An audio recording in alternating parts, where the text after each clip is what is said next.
Pues, mis amados hermanos, bienvenidos a una nueva transmisión. Estamos ya seguidores de Cristo, también bienvenidos, aquellos amigos, todos aquellos que se estén conectando con nosotros. Estamos ya el 25 de octubre, último domingo de este mes, y ya prácticamente estamos ya en la recta final para llegar a fin de año, un año difícil, un año complicado con esta situación que hemos estado viviendo, pero gracias a Dios, porque podemos seguir, pues bueno, aprendiendo de Dios, aprendiendo de su palabra, aprendiendo de su obra. Y pues bueno, seguimos en este tema del libro de Apocalipsis, la última revelación, y seguimos en esta línea de pensamiento de la historia de la iglesia.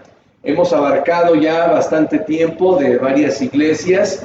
Hemos hablado de la iglesia de Éfeso, de la iglesia de Esmirna, la iglesia de Pérgamo, de Tiatira, de Sardis, y ahora hemos ocupado mucho tiempo a la iglesia de Filadelfia. Y bueno, nuevamente quiero comenzar, bueno, otra vez repito, sabemos que es una iglesia, un grupo de iglesias que existieron y que bueno, estuvieron todas cercanas, y bueno, Dios usó estas iglesias para darnos este periodo de la iglesia. Y bueno, vamos a buscar, a leer el libro de Hebreos, capítulo 12, versículo 1.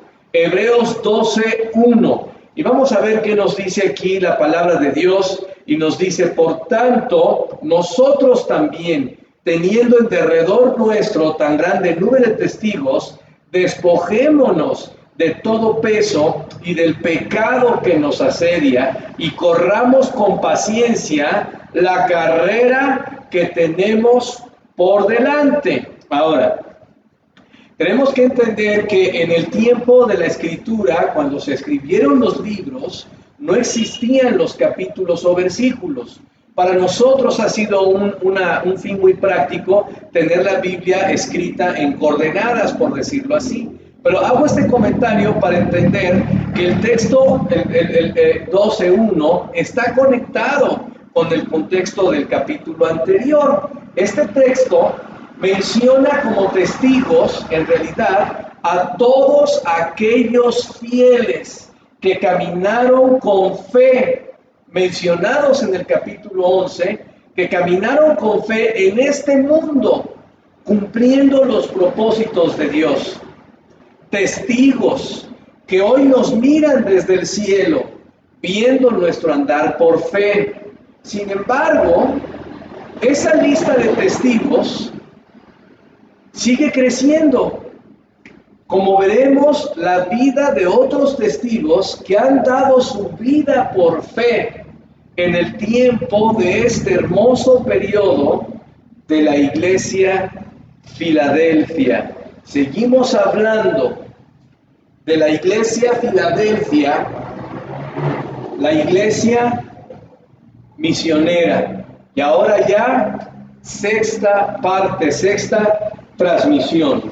Padre bendito, Dios todopoderoso, como siempre, queremos pedir tu presencia. Quiero rogarte, Dios, que, bueno, en todo este tiempo que hemos hablado del testimonio histórico de aquellos hombres, aquellos grupos que tú has usado a través de los años, y en especial en este periodo tan precioso de la historia, pues te pido, Señor, que tú nos sigas hablando. En verdad, mi intención, Dios, no es otra más que despertar un celo vivo, un celo bíblico por agradarte, por cumplir con la misión que tú nos has dado. Yo te pido que ahorita elimines cualquier ruido, cualquier interrupción allá en los hogares, en la casa de aquellas personas que están escuchando esta transmisión. Tú tomes el control y podamos en verdad aprender de las verdades que tú quieres que aprendamos, y en especial de la historia conectada con la verdad de la Biblia. Te lo pedimos todo en el nombre precioso de Jesucristo. Amén. Entonces, bueno, Filadelfia, la iglesia misionera, sexta parte. Y bueno, vamos a retomar nuevamente el texto que nos ha ocupado como nuestro texto base, que es el libro de Apocalipsis, capítulo 3, versículo 8, donde Dios le dio esta bendición a la iglesia Filadelfia. Yo conozco tus obras, he aquí puesto delante de ti una puerta abierta, la cual nadie puede cerrar. Estamos hablando de la iglesia de las puertas abiertas. Y hemos hablado mucho, hemos hablado de grupos como los moravos en la última transmisión, como los hermanos Wesley, que estuvieron en la brecha, que pagaron el precio, que murieron a sí mismos para dar mucho fruto. Pero ahora vamos a hablar de Filadelfia, los otros testigos de la iglesia Filadelfia. Hablábamos en la introducción de esta nube de testigos que están en el capítulo 11 de Hebreos, y yo lo conectaba con todas nubes de testigos de fieles que han dado su vida por el Evangelio, pero sobre todo por la persona de nuestro gran Dios y Salvador Jesucristo. Y en esta ocasión vamos a seguir hablando de otros testigos de esta iglesia. Y bueno, son personajes reales de carne y hueso, hombres con luchas, con necesidades, con dudas de seguro también, pero que Dios nos dejó en la historia para ver que se puede vivir una vida fiel a Dios, aprendiendo a vivir los principios bíblicos y aquellas verdades que ha reconocido Dios de la iglesia Filadelfia. Y bueno, vamos a comenzar hablando de un hombre llamado Guillermo Carey. Guillermo Carey, bueno, él vivió del año 1761 al año 1834. Ahora, él nace en Polersbury, repito, nunca he sabido pronunciar las palabras extranjeras, de Nottinghamshire, o Shire, como sea, lo voy a leer literal, Nottinghamshire, Inglaterra. El caso es que este hombre, primeramente, fue un aprendiz de zapatero, y un compañero de su trabajo le compartió el Evangelio. Ahora, esto es hermoso porque nos habla, pues bueno, de la importancia del testimonio de nosotros en nuestras áreas de la vida cotidiana, ya sea en la escuela o sea en el trabajo, como en el caso de mi hermano Guillermo Carey, porque aunque quizás el hermano que le habló a él del Evangelio no hizo nada que se notara al punto tal que no sepamos su nombre, eso no quiere decir que su vida no fue importante en el camino de los propósitos de Dios en la tierra, porque este hombre, que no sabemos su nombre, ganó a Guillermo Carey, un hombre que dio mucho por el Evangelio, que dio mucho por la palabra de Dios. Ahora, Guillermo Carey se convierte en el año de 1779 y se bautiza en el año 1783. Ahora, no sé por qué hay una distancia tan grande entre su profesión de fe y su obediencia, pero la parte que quiero destacar es, bueno, que el punto de partida, como siempre, pues es un proceso de maduración para llegar a la consagración que Dios espera de nosotros. Ahora, ¿qué podemos decir de este hombre? Una de las cosas que yo quiero destacar para que entendamos el precio que llegaron a pagar estos hombres es que en el año de 1794 pierde un hijo de 5 años, ya estando en el campo misionero, y esto afecta mentalmente a su esposa, quien falleció, ¿verdad? Y él tuvo que continuar adelante. Ahora, la biografía de él dice que, bueno, él se volvió a casar en 1807 y que, bueno, en los siguientes años pudo seguir sirviendo. Y fíjense que 13 años después de su segundo casamiento, volvió a enviudar. Y bueno, todo esto para enfatizar el nivel de sacrificio que a veces tienen que llevar a cabo los hombres que sirven a Dios, porque a veces pensamos que el hecho de servir a Dios es garantía de que no nos pasen cosas, de que no haya pruebas. Ahora, una cosa son el resultado de nuestras malas decisiones y las consecuencias de ellas, y otra cosa es entender que aún dentro del servicio a Dios, en medio de la voluntad de Dios, pensemos que no va a haber pruebas. Y bueno, en este caso, como vimos en la transmisión pasada, este hombre pagó un alto precio para dar fruto. Tan es así que vivió la muerte de hijos y de sus esposas, algo terrible. Ahora, ¿cuál es el asunto? Este hombre quiero primero abrirte antes de poner esta declaración. Lo importante es que entender, él recibió una gran influencia de otro siervo de Dios llamado Jonathan Edwards, del cual,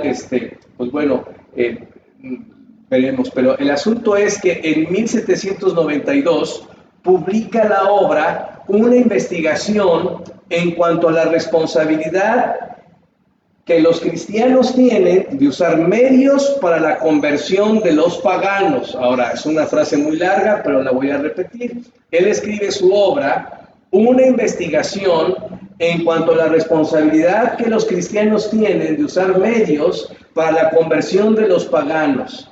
En ese mismo año, él predica en Nottingham, y él dijo su famoso refrán al predicar Isaías 54, que es este refrán: espera grandes cosas de Dios, espera grandes cosas de Dios, intenta grandes cosas para Dios. Y creo que esa es la parte que otra vez quiero enfatizar. Fueron hombres que mantuvieron una relación tan íntima con su Salvador, que aprendieron a caminar en la tierra, no basados en lo que veían sus ojos, sino en lo que era el Dios en el que él creían y servían. Espera grandes cosas de Dios. Entonces, como consecuencia, puede agregarle, intenta grandes cosas para Dios. ¿Cuántas veces nosotros decimos creer en Dios y cuando estamos siendo probados, claudicamos? ¿O cuántas veces decimos amar a Dios y cuando somos llamados a servirle en algún ministerio o en algún plan de trabajo, ponemos un montón de excusas por el simple hecho de que en verdad no le creemos? Por eso dice aquí este refrán: espera grandes cosas de Dios. Entonces, por lo tanto, intenta grandes cosas para Dios. Y eso significa vivir en la vida cristiana por fe. ¿Y qué es la fe? Esperar los resultados de Dios, aunque pase mucho tiempo. ¿Y por qué digo esto? Porque cuando él comenzó su ministerio, podemos ver que ningún convertido hindú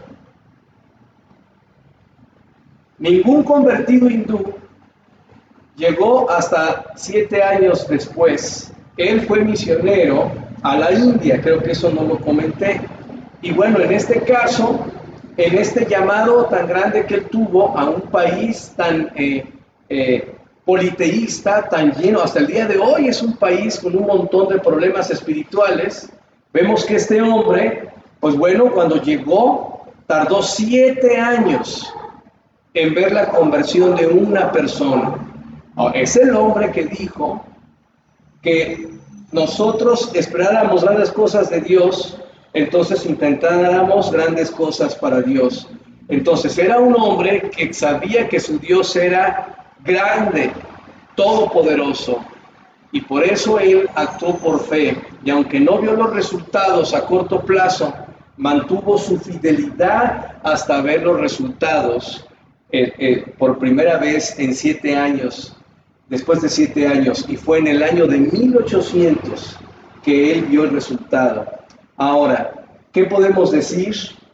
Él en su ministerio también fue probado, porque vemos en su biografía que adquirió deudas y un gran deterioro mental de su esposa. Tal es así que murió también su esposa, y todo esto lo digo porque estas deudas las adquirió por estar apoyando en estas pruebas que tenía, y aún así, viendo a su esposa ya inclusive con problemas en su mente, mantuvo su corazón fiel a Dios. Y podríamos hablar mucho, pero como son tantos los que tenemos que aprender, quiero decir que este hombre murió pobre,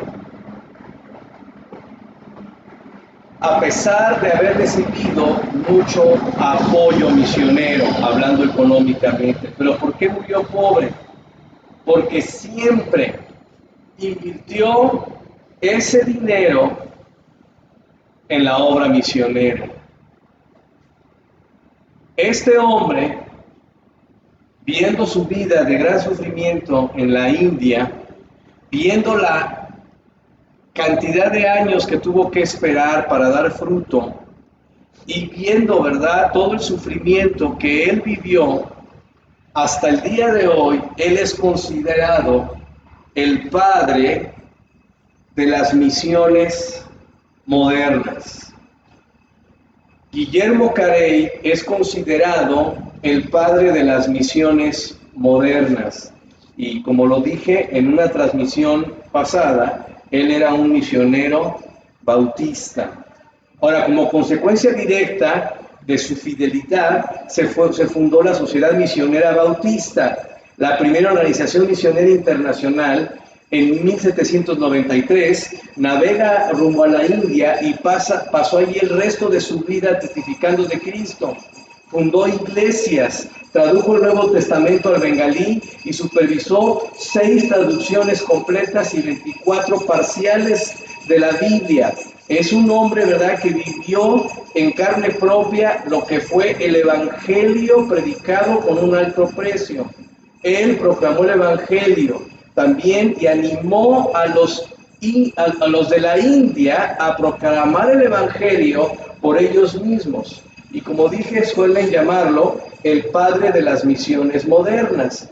Su obra en la India fue la inspiración de mínimo 5 sociedades misioneras que fueron siendo fundadas a través del tiempo gracias a su gran fidelidad. Ahora, otro hombre. ¿Quién es este hombre? Este hombre es Roberto Morrison. Del año 1782 a 1834. Él fue un misionero a la China.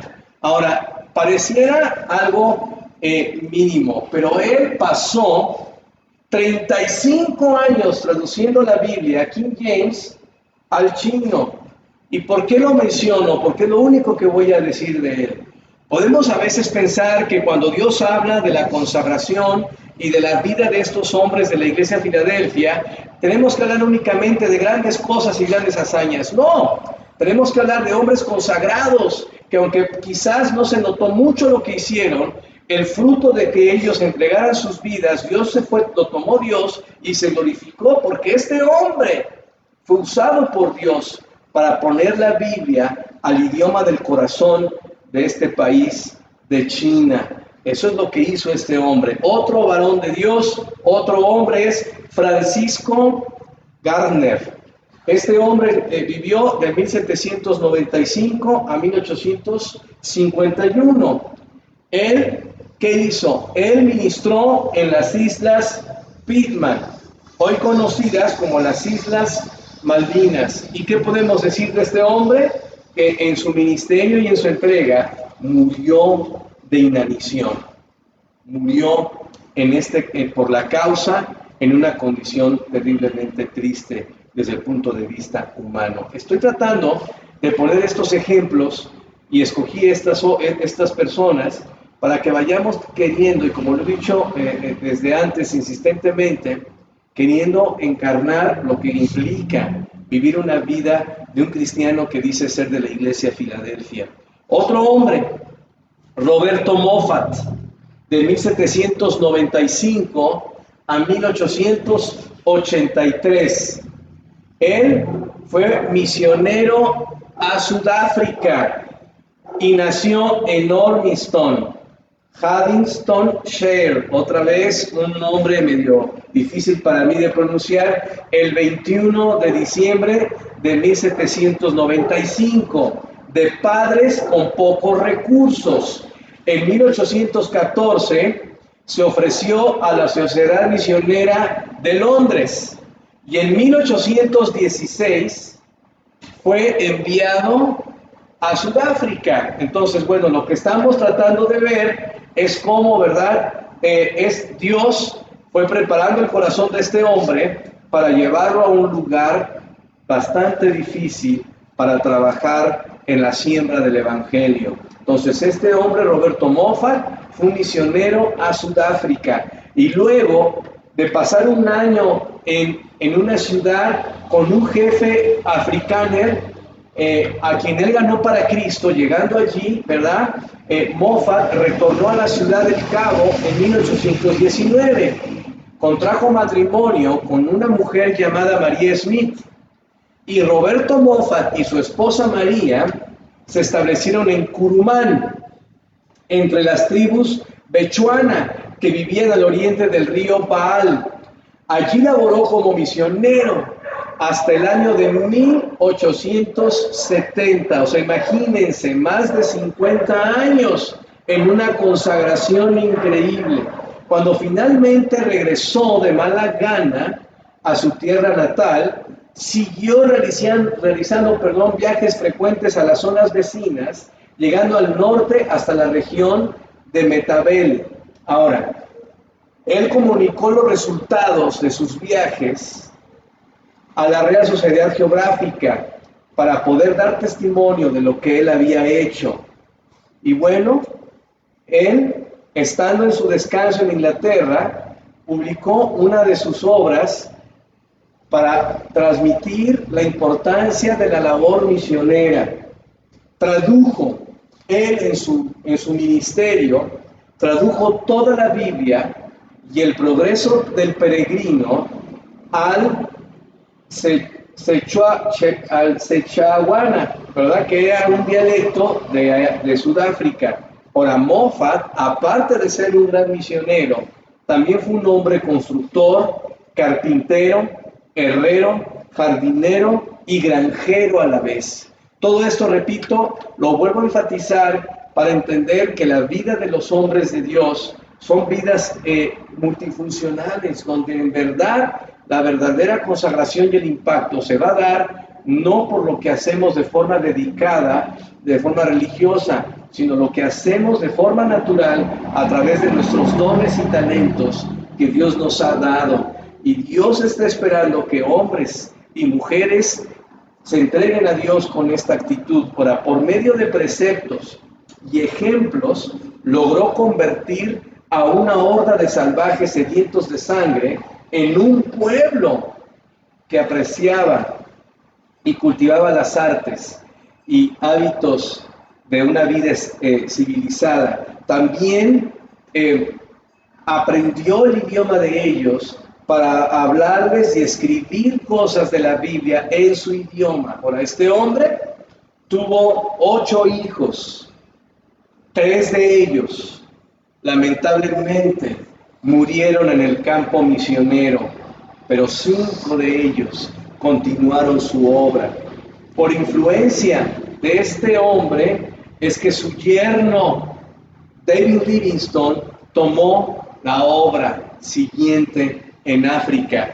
Y por eso, ¿verdad? Vamos a hablar de este hombre que para mí es uno de mis héroes, que por años estudié su biografía y me impactó mucho el testimonio de este hombre. Tan es así que hace años, lo recordará la iglesia, mis hermanos, hicimos un trabajo que se llamó Los 4 Fanáticos, y referenciábamos pues, la obra de 4 hombres fieles, y dentro de estos estaba la vida de este hombre llamado David Livingstone. Y bueno, ¿qué podemos decir de David Livingstone?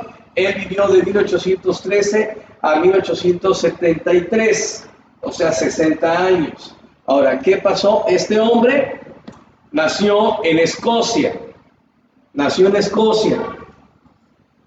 y era hijo de padres creyentes. Ahora, estudió medicina en los hospitales de Glasgow y de Londres, aunque nunca fue un estudiante brillante.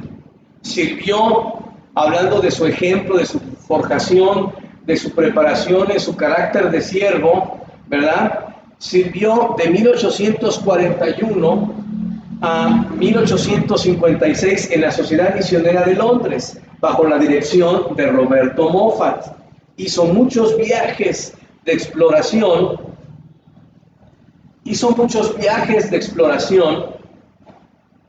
al África, unos claramente con fines misioneros, otros como empresa científica. Livingstone aprovechó toda oportunidad para no solo compartir el Evangelio, sino también educar a los creyentes africanos en lo que pudiera. Y se internó en el actual Botswana. Ahora, ¿qué puedo decir de este hombre? Este hombre, cuando Dios le permitió caminar sobre la tierra, mostró una pasión impresionante por Dios reflejada desde su niñez. Tan solo a la edad de 8 años ganó un Nuevo Testamento por memorizar el capítulo más largo de la Biblia, el Salmo 119. Desde estos años, cuando oraba con su madre, ya oraba por la obra misionera en la China. Ya a la edad de 20 años, Dios había despertado en él un profundo deseo de que el amor y la gracia de Cristo fueran conocidos por aquellos que vivían en tinieblas. Por este motivo, resolvió firmemente en su corazón dar su vida como médico y misionero a la China. En su proceso de preparación como médico, el testimonio de su suegro, Roberto Moffat, un misionero en África, cautivó su corazón, lo cual lo llevó a cambiar de opinión y dedicó con el mismo fervor el irse antes al África, a la China, ahora como misionero al África. Por ello, a las 5 de la mañana del 17 de noviembre de 1840, David con su familia leyó el Salmo 121 y 135, y después de orar, de la mano de su madre se despidió y de sus hermanas, y viajó a pie junto con su padre con el corazón en la mano, que lo acompañó hasta el puerto, donde embarcó para no volver a ver nunca más a su familia y a su padre aquí en la tierra. Las proezas de este hombre en el África son incontables, ya que por su pasión por abrir campos del Señor, campos nuevos, en el campo misionero descubrió ríos y lugares inhóspitos que ni aún en los mapas estaban. Y él conquistó con el Evangelio regiones en las cuales ningún hombre había llegado. Su vida fue una vida de sacrificio y dolor. En una ocasión le atacó un león, que hasta su muerte le dejó heridas que nunca sanaron totalmente. Perdió una hija y enterró a su esposa en el campo misionero, que al morir todavía él expresaba: la lloré porque merece mis lágrimas, la amé cuando nos casamos, y cuanto más tiempo vivimos juntos, tanto más la amaba. Y dijo: Dios tenga piedad de nuestros hijos. Sin embargo, a pesar de este dolor, este hombre continuó sembrando el Evangelio. Y bueno, podemos decir que muere en África en el año de 1873, mientras estaba él orando de rodillas. ¡Qué hermoso! A él lo encontraron sus discípulos, sus fieles discípulos, lo encontraron muerto de rodillas junto a su cama. Vivió orando, murió orando. Estos fieles discípulos, con gran amor al misionero, exponiendo sus vidas, lo sacaron del África para que este héroe de la fe fuera enterrado en su país, no sin antes haber enterrado físicamente su corazón en el África. Algo increíble. Recorrieron, sus compañeros africanos recorrieron más de 200, lo llevaron a Escocia y sepultaron su corazón en el África. Estos hombres recorrieron más de 2.300 kilómetros para poder enterrar a su amigo. Ahora, increíble, porque el cuerpo lo reconocieron por las cicatrices con su encuentro con el león. Ahora, es algo hermoso que hicieron estos hombres por amor a su maestro en la fe, aquel que los guió a la fe. Ahora, él fue llevado allá porque allí es donde él pertenecía. Sus fieles discípulos pagaron el precio y hasta el día de hoy yacen los restos de David Livingstone en la abadía de Westminster, junto a los monumentos de reyes y héroes nacionales de Inglaterra. Y él fue un hombre, ¿verdad? Donde su cuerpo, ¿verdad? En su epitafio dice así, perdón. Su cuerpo yace aquí, pero su corazón continúa en Zambia, África. Eso es hermoso. El corazón de David Livingstone permanece en el África, aunque su cuerpo descansa en Inglaterra y su influencia continúa hasta el día de hoy. Es una biografía que a mí en lo personal siempre me ha apasionado y me ha llenado de sentimientos meditar de lo que es el nivel de entrega y consagración de un hombre. Y este hombre vivió en el tiempo de la iglesia de Filadelfia. Y bueno, vamos a hablar ahora de otro hombre llamado Jorge Müller o George Müller. Este hombre vivió de 1805 al 1905. Se convierte, este hombre, bueno, no sé si estaba ahí, perdón, no, ¿verdad? No, pensé que estaba en la presentación. Bueno, este hombre se convierte a los 17 años de edad. Es fundador de 5 orfanatos, aquí está, no viene ese. Es fundador de 5 orfanatos. Y bueno, él tuvo un amor y un corazón por los niños. Y él estaba convencido que una persona podía llegar más fácil al conocimiento de la verdad y del Evangelio siendo niños. Y en verdad no se equivocaba, porque sabemos que nuestro Señor Jesucristo siempre ha dicho: dejad los niños venir a mí, no se los impidáis, porque en verdad el corazón de un niño es más sensible. Y él tuvo esta convicción. Demostró en su ministerio el poder de la oración para hacer grandes cosas para Dios. Él tiene el testimonio de que oró por más de 60 años por ciertas personas para que Dios las salvara. Y bueno, les decía yo en la transmisión pasada, hablando de la iglesia, del movimiento moravo, y hablábamos de que estos hombres llegaron a orar por 100 años ininterrumpidos. Vemos aquí otra vez el ejemplo de la oración como clave para poder vivir una vida de poder en el Espíritu Santo. Este hombre fue un hombre que vivió en carne propia el poder de la oración constante, dependiendo de Dios para que Él hiciera la obra. Y Él oró por gente por 60 años. Unas de estas personas aceptaron a Cristo en su funeral y otras en los próximos años. Otra vez, no dejo de decirlo porque es importante, mis hermanos, otra vez, esto nos enseña que muchas de nuestras oraciones no serán contestadas, sino después de nuestra muerte.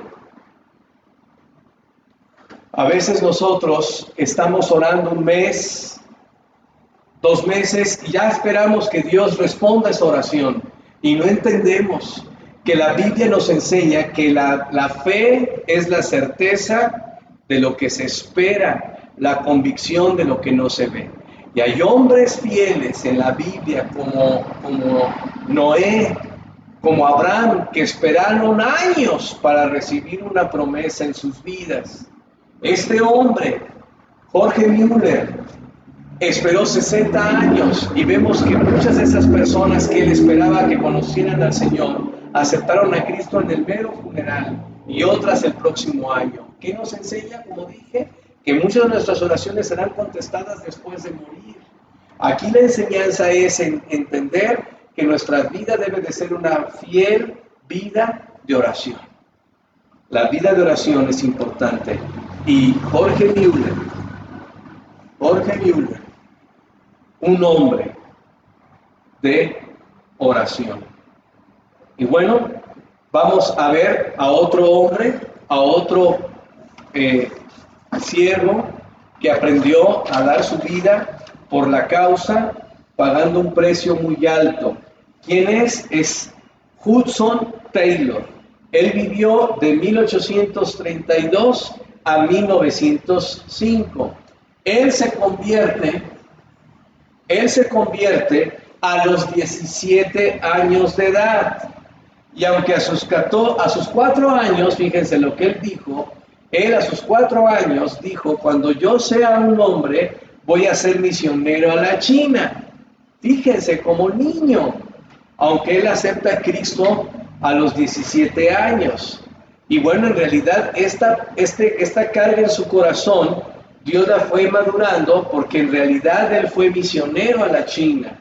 Y en el año de 1853 viaja como misionero a China, ya siendo él un hombre en un proceso de maduración y de crecimiento en su corazón, decide irse a la China. Y él confiesa en su biografía que nunca olvidaría el grito desgarrador de su madre al verlo partir.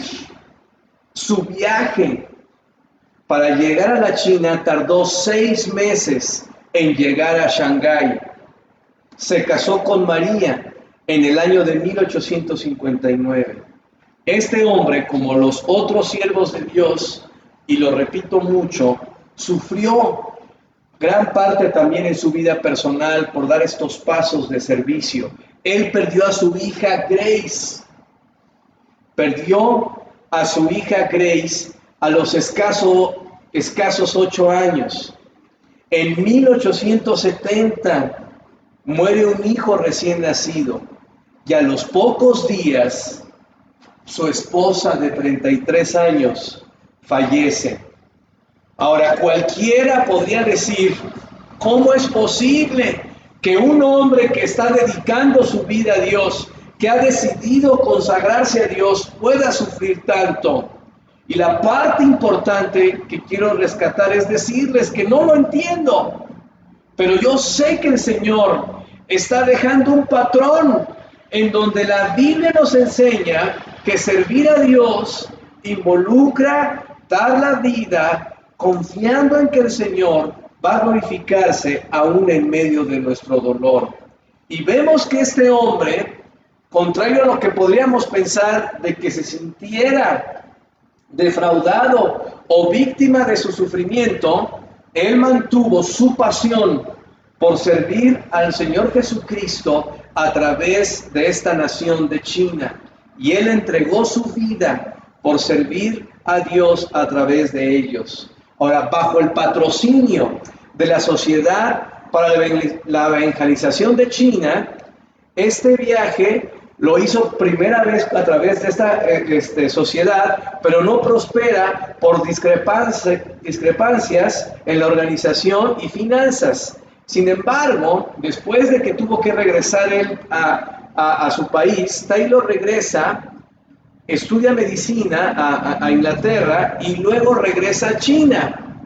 Ahora, todo esto lo digo porque a veces pensamos que el servir a Dios es 100% victoria tras victoria tras victoria. Y vemos que este hombre tuvo obstáculos. Pero cuando Dios siembra en el corazón la pasión, uno tiene que entender que tiene que seguir en lo mismo. Yo pienso en misioneros que conozco, que hoy en día están aquí en este país porque no pueden ir a su campo misionero, pero jamás han dejado la pasión. Y lo que estamos viendo es esta consistencia. Y por eso en el año de 1865, con esta visión que Dios le da, decide fundar la misión para el interior de China. La primera sociedad misionera interdenominacional, porque también es algo que hay que aprender del campo misionero. Que aunque nosotros de convicción somos bautistas, como hemos visto en las primeras transmisiones de Filadelfia, y que nosotros nos paramos sobre las doctrinas bíblicas, eso no quiere decir que en el campo misionero no aprendamos a estrechar nuestros brazos con otros hermanos, que aunque no piensen igual que nosotros, aman al Señor Jesucristo igual que nosotros. Y este hombre fue radical e introdujo muchas innovaciones en los métodos misioneros. Por ejemplo, aceptaba candidatos, aunque no tuvieran educación universitaria, algo que en muchos casos era considerado como algo radical.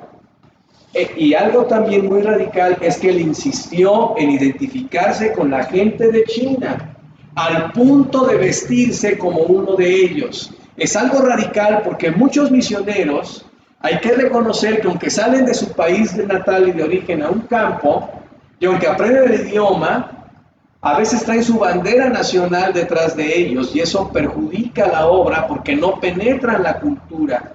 Este hombre, siendo un inglés, llegó al país de China y se quitó el traje inglés, dejó el té y se vistió con su kimono, se cortó el pelo y se dejó su cola.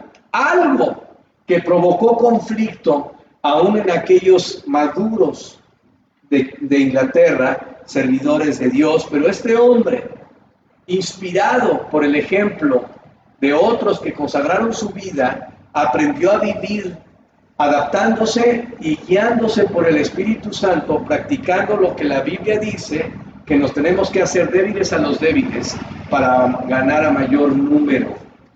Algo que tenemos que aprender, que a veces pensamos que es doctrina, pero solo son prácticas culturales. Y este hombre fue un gran visionario. También fue inspirado por el ejemplo de Jorge Müller. Confiaba en el poder de la oración para obtener el sostén económico de su vida. Y bueno, vamos a correr. Hay otro hombre que se llama Juan Guidi o Getty, que vivió de 1815 a 1872. Él fue misionero. Fue misionero a las Islas Nuevas Hébridas o Híbridas. Abrió el camino para Juan Peyton o Patton. Y bueno, lo que se puede decir es que cuando llegó este hombre al campo, cuando llegó no había cristianos. Ese es el comentario. Cuando llegó no había cristianos. Cuando salió no había paganos.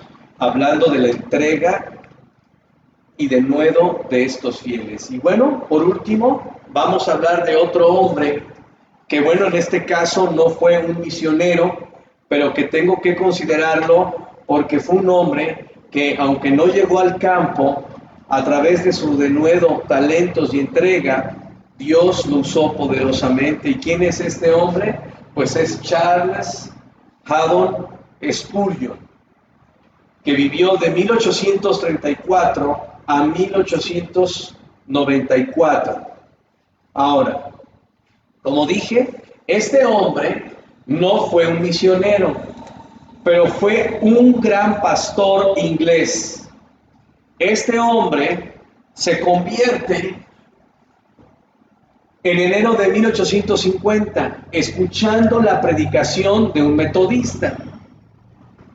Y antes de cumplir los 20 años, llegó a ser el pastor de la iglesia bautista capilla de New Park Street, en la ciudad de Londres.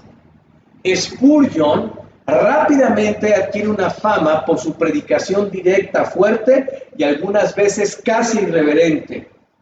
Su obra, El discurso a mis estudiantes, es un clásico de la literatura cristiana, apreciado por aquellos que quieren servir a Dios hasta el día de hoy. Inclusive, yo les recomiendo a los que quieran tener en verdad un deseo de predicar y de saber lo que es compartir la palabra de Dios, este es un libro que debe de estar siempre a disposición de aquellos que quieren servir a Dios. Ahora, este hombre, ¿verdad?, a pesar de que tenía un problema en su cadera que no le permitía caminar correctamente, dice en su biografía que cuando él hacía esfuerzo para avanzar y llegar hacia el púlpito o en la calle caminaba, cada vez que cojeaba decía, en el nombre del Señor. Ahora, el poder de su predicación llevó a muchas personas a convertirse a Cristo. Y por tal motivo se le otorgó el sobrenombre de ser el príncipe de los predicadores. De 1861 a 1891 predicó en la iglesia el Tabernáculo Metropolitano, una iglesia con capacidad para 6,000 personas. Ahora fíjense, este dato para mí es muy importante porque estamos hablando de una época donde todavía no existía la tecnología. Y era un hombre que podía convocar a 6,000 personas. Y se dice que él ensayaba su sermón de tal forma que lo pudiera escuchar la persona que estuviera hasta el fondo en esta gran multitud. Un hombre en realidad preparado para poder servir a Dios. Y bueno, tenía un instituto también bíblico que entrenó a más de 900 pastores antes de su muerte. Entonces esto habla de que no solo fue un hombre que se preocupó por la predicación del evangelio en forma masiva, sino que invirtió su vida en el discipulado de personas para prepararlas y ponerlas en una posición de tener el deseo de ponerse en la brecha en el ministerio del Señor. Fue el predicador más popular y más grande de su época. Fue un hombre que en verdad Dios usó para la predicación del evangelio y la ganancia de las almas, y hasta el día de hoy podemos meternos en el internet y ver mucho de su obra.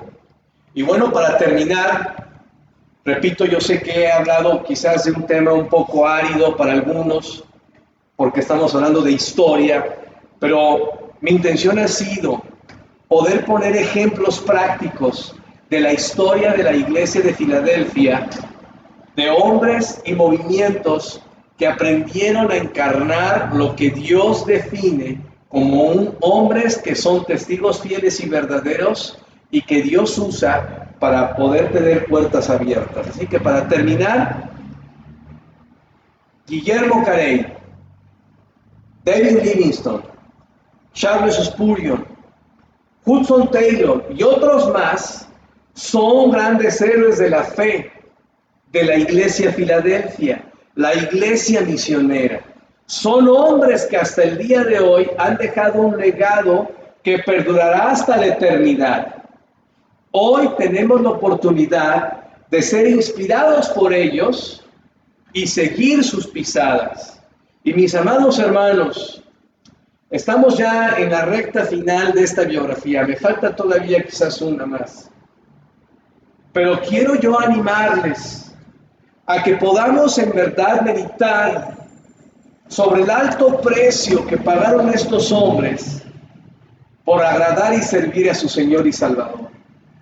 Hoy nosotros estamos aquí en un tiempo en donde es más fácil servir a Dios hablando de los recursos y la tecnología, pero que es más difícil tomar la decisión de consagrarnos, porque hoy en día las ocupaciones y la comodidad son la más grande tentación y obstáculo para el día de hoy servir a Dios.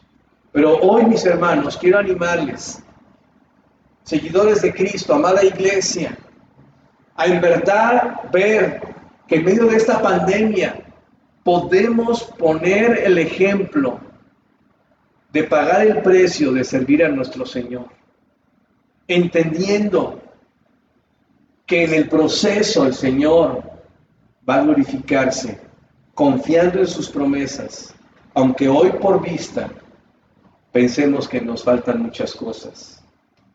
Vivamos, hermanos, vivamos amoldando nuestro corazón a lo que en verdad la Biblia espera de gente fiel, gente Filadelfia. Bendito Padre, Dios Todopoderoso, sé que ha sido un tema quizás para algunos un poco árido, porque bueno, hemos hablado de biografía, de historia, pero Señor, mi intención es que tu Espíritu Santo nos lleve a la reflexión de cuán bajo es nuestro nivel de consagración al ver el ejemplo de estos grandes hombres. Padre, en verdad, más allá de que tú estés esperando que muramos por ir a un lugar o estemos padeciendo cosas, creo que lo más importante es meditar en qué lugar te tenemos. ¿Hasta dónde hemos sido un cristiano que ha dado el 100%? Padre, ayúdanos a poder ser un cristiano Filadelfia, un verdadero hijo tuyo que da el 100%. Guárdanos, Señor. Sabemos que estamos viviendo una crisis que no es fácil, pero también es la oportunidad que tenemos de ser diferentes. Es la oportunidad de marcar la diferencia. Ayúdanos, Señor. Te doy gracias por este momento y por mis hermanos que escuchan tu palabra. Te lo ruego todo en el nombre precioso de Jesucristo. Amén. Pues amén, mis hermanos, gracias a Dios. Pues como repito, estamos terminando ya un mes. Y pues bueno, hermanos, estamos ya pues terminando ya un año. Y yo les animo a que podamos continuar con este corazón, con este deseo de servirle. Creo que estos hombres, pues bueno, para algunos quizás fue pesado escuchar su testimonio, pero estos hombres deberían de despertar nuestro celo por servir a Dios como Él quiere. Bien, mis hermanos, sigamos comunicados en los medios que tenemos, ¿verdad? Para la oración. Y bueno, sigamos fieles y nos vemos para nuestra próxima transmisión.